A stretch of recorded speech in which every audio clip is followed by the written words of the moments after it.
Yeah, I think for the purposes of this NPC fight, they've given us, like, the most basic of cards. Yeah.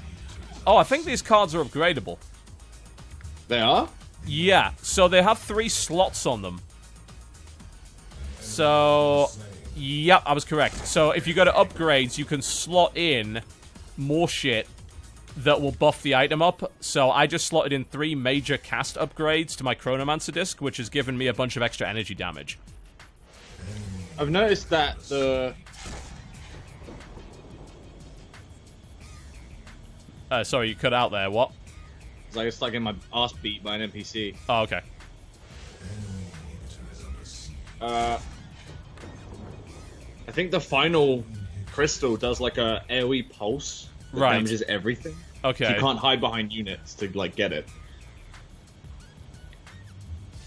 That's a little bit like that's a little Dawn Gate right there, like. Because remember the Dawn Gate boss? That was the most fun. Oh man, that was so cool. Oh yeah, it was the best. So apparently the Archmagus is equatable to a Baron buff. You kill the minion, you take the Orb Prime to location, then it activates it. Okay. I assume I'm doing energy damage. I fucking hope that I'm not buying something that's... Yeah, all my shit's energy damage. Okay, good. I was gonna say, am I buying useless stuff here? Hopefully not. And it is fucking gorgeous. It's definitely hard to argue with the art design. Unless you really don't like I see. You click on the actual thing, and then you can upgrade the stuff. Yep, that you can. And I'll say, these abilities are impactful and really visually impressive, which is important. A lot of Dota clones don't do a good job of making the abilities interesting, and just look like they're actually hitting something. GG. Big claw. Hope for a little bit more of an impressive explosion out of that, but I guess they're working on it. The Grand Honker, 11-1. 19 assists. Alright, well. This is amusing. It just gave us an NDA saying we couldn't capture, despite at the start saying we could. But there you go. They obviously haven't updated that yet. So, so you get a daily reward, 5 random cards. One of which is uncommon quality or better. So wait, the items are unlockable? So you don't have access to all the items at the very start. That's a little weird, don't you think? Like, I don't like this. I don't know if that's... Maybe I'm just like... If you look at, like, Call of Duty and you get loadout stuff through cards... Oh, no, you don't. You just get cosmetics. Is it all cosmetics? You get guns. You get guns through cards, too. But... Yeah. No, you get gun skins. It's all cosmetic, yeah. So it's all cosmetic in this game? Or were you talking about COD there? Alright. I was gonna say, they do the same thing in COD, and then I realized they don't, because it's all cosmetic.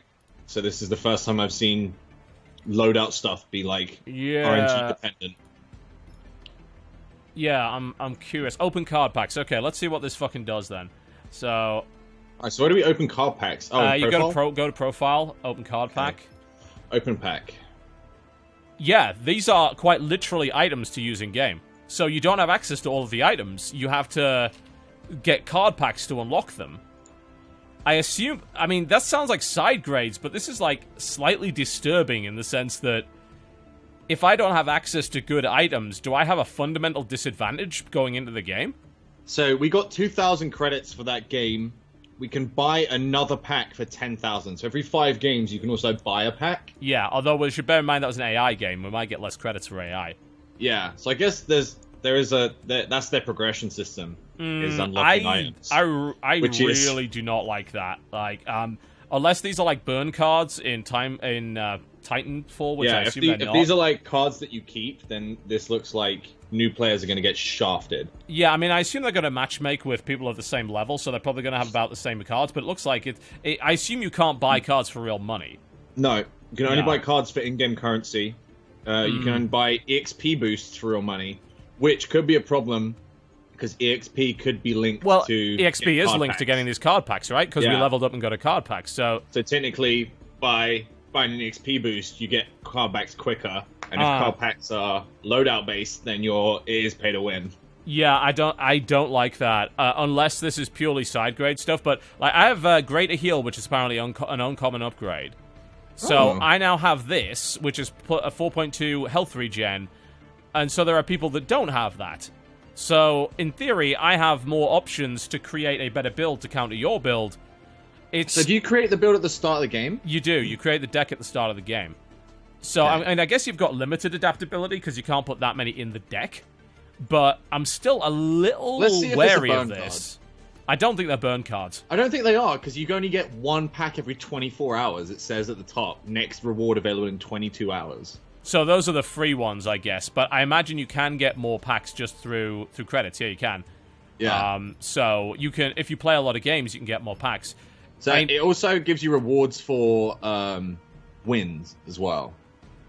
Yeah, it's... So if you get 2 wins, you get a commendation. 3, you get a tribute. 4, you get another card pack. 6, you get a card pack. And 7, you get a commendation again. So 7 wins a day. And there's a lot of, like, luck-based stuff in that as well. Because even if you do matchmake it correctly, so everyone has to land the same amount of cards, what if some guy got a bunch of rares or whatever that happened to be really, really good for his character, and you don't have access to something like that? You know, because I just got the health regen thing, but it's like, well, if I'm not playing a tank character, is that uncommon health regen really that useful?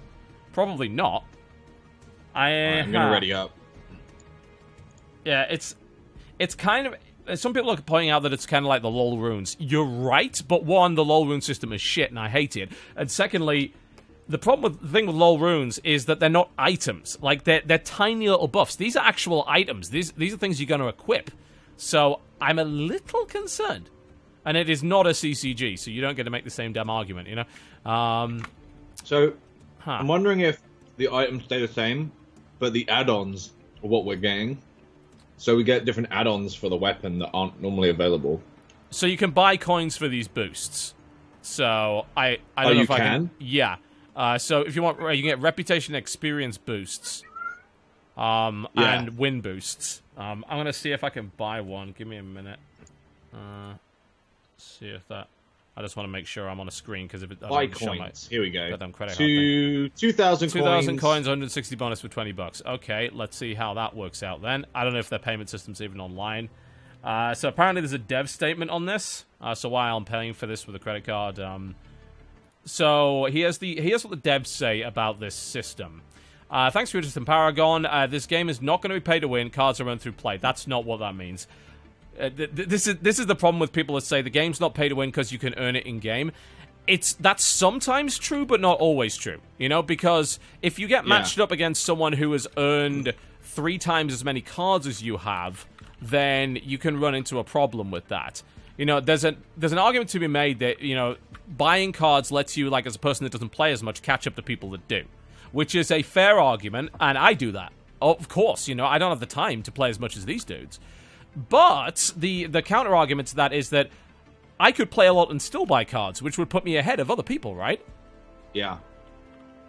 Also, this EXP boost is 200 for 3 days, which means that it's $20 a month for this if you wanted to, like... If you want to be fully XP boosted. Yeah. Can you not boost past 3 days? Is there not a more efficient way to do that? So the alternative is you can do 3 days or 3 wins.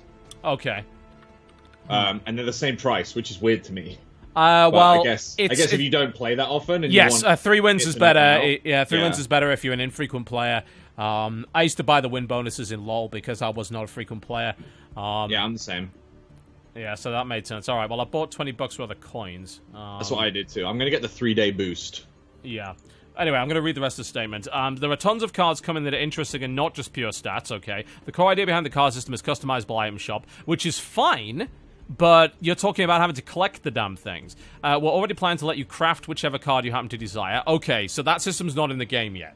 So the crafting system isn't in the game yet, so it's maybe slightly unfair to judge as a basis on that. Alright, what else? There are many things about the card system that are not set in stone. Among these, how many cards we will have, probably hundreds, how exactly they will be unlocked, how many cards will be allowed in a deck, how much cards, as opposed to leveling up in-game, affect player power. This is a slider that we've moved many times during development. The game is not going to be pay to win. Well, yeah, you keep saying that, but it could be. Like, you know, the way that this system is designed inherently runs the risk of it being pay to win. I don't think there's even a question about that. I wonder what is this reputation boost shit? Additional 100% reputation. I don't even know what that is. I think reputation is experience. Is it? No, there's XP. Rep must be something else. It could be related to a crafting system or something. Bro, reputation is the currency